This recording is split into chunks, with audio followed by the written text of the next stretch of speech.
Hey everybody, it's Matt. I'm here at the airport and I'm going to show you how to build this trailer today. It was made out of spare parts that we had and trying to come up with a use for them. And what we came up with was a pretty handy trailer that will carry a full-size Lego car, which is perfect for taking your cars to the racetrack, or if you have a car repair business that needs to haul them around. And features a ramp so that they can drive on and off, no problem. And it's really very simple to make. So I'm going to show you how to do it. First of all, let's take a closer look at how this trailer is put together. You'll notice that it does have a sloped piece on the front, or I should say an angled piece, and that is a specialty piece. You'll also notice that the axles stick out a little bit beyond the tires. That's actually a mistake, which I'll explain in a minute, or the result of a mistake. And it has a specialty, well, sort of specialty hinge piece on the underside. So there are some pieces that you may or may not have. I think you can probably adapt this. You can probably make it with a squared off front, no big change there, and there's any number of ways that you can put a hinge on the back. So this just kind of give you a general idea of dimensions to carry a standard Lego car. Okay, we start with this angled piece at the front. You'll notice that it is kind of an unusual shape. I think it's intended for being used for the boat sets. Obviously you can do the hitch any way you need to, depending on how your town vehicles are set up. And in this case, our standard in our town is kind of this sort of hitch system at about that height, and we have a number of trucks and stuff that have that. So that's why we're going with it here. The plates are just put on there just to give a little bit of dimension to it for where the car pulls on.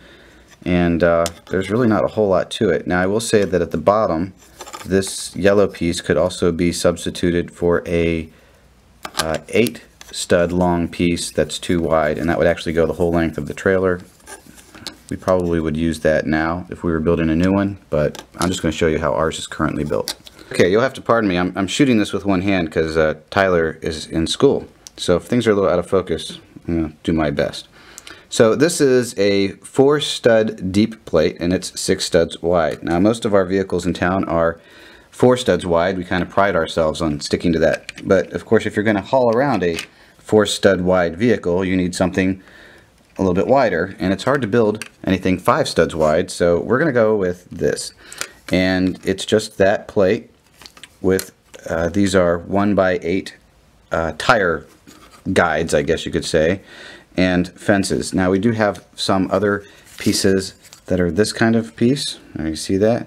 They kind of have, this is actually 2 of them stuck together, that actually have kind of this curb piece to it. We may make another trailer or rebuild this trailer, but for now we're trying to keep everything red. So that's it. Now we'll put the top of the trailer together, and you'll see that just these tile pieces and this fence piece really give this trailer quite a bit of strength. You really don't need any other reinforcement, but if we were building from scratch, again, we'd do a 8 stud wide piece here on the bottom instead of using this kind of truck system that we have going. So let me explain this real quick. Alright, this is our well-known taxi model. Now you're probably wondering, what does this taxi have to do with this trailer? Well, what it has to do with is it was very difficult for me to get this many yellow wheels, because we made, of course, 2 taxis at the same time, and they were in short supply. And when I placed the order to get those wheels, I ordered the wrong wheels. So if you look at them, they actually stick out from the tire. Now on an actual vehicle, a regular vehicle, that looks really bad. So I was trying to figure out what to do with them, and that's kind of how this trailer came about. So what I did is I put those regular size tires, which I had tons of them. I didn't have the tires that are supposed to go on here, which are the racing slick tires that you probably recognize from the Smart Car set. I didn't have enough for that. So we then used the wider axle pieces, which we have a whole bunch of, and which don't work on the 4 wide vehicles. And between the 2 of them, I ended up with what kind of looks like a heavy-duty axle system that's also very low profile, meaning that it doesn't have those real big tires on it. So it became a question of what do we do with it now? Well, what I've done here is this is 3 plates stacked up on top. You could use just a brick if you had a brick, just a regular 2x4 brick, or you could use 2 plates and have the other part of that plate be one piece here. But Anyway, this is how this one came together. So we'll put that truck system on there. Any number of wheel combinations will work down there, but it looks best, I think, with the low profile wheels. And I think now you see what the next problem is. Okay, a fire truck? Why am I showing you a fire truck? Well, that is the next inspiration for this spare part trailer. This is a old Lego set, old school. We've modified it a little bit, but not a whole lot. And it has these, what do you call them? I guess jacks that are used to stabilize when the snorkel boom is up. And they just simply slide in these hooks up and down. And you can turn them and lock them in place and all kinds of nifty things. So, given that our trailer has this problem, I decided to use the same general idea. So that explains what this is. Now, I don't have two of those jacks. If I did, I probably would use it. And I think it, could probably use a stud on the bottom, just like this has studs on the bottom, or what's today, 1x1 plate on the bottom. And I just didn't put one on. So if you have two that match, use those. If you only have one, use what I did, stick a wrench on the other side. We got tons of those. And why is this piece here with the hole? Well, there was a thought that I could put a, on the back of a tow truck, you might have a winch, one of those winches, like we have in the race set, and you would be running the cable through that hole to drag your car up onto the trailer. So we'll go ahead and put this on. Hang on. Aha, there we go. See? I found one that was yellow, and I made it McDonald's colors. It looks like McDonald's trailer. So when you want that to go down, just like that. And now your trailer is held at the right height to put your hitch on. And that solves our tipping problem. So now we need to put something on the back. Okay, here's the back assembly, and I'm going to try and spin it around slowly so you can see how it's put together, because again, I have to hold the camera with a hand. I don't have my assistants here today. So basically, you're looking for this hinge kind of arrangement or something similar. You're going to put one end on upside down from the other, like this one is. And bridging it is a 1x4 plate, which is also holding two of these 2x4 plates with some little angles on them to help with the ramp scenario. And we have some taillights there.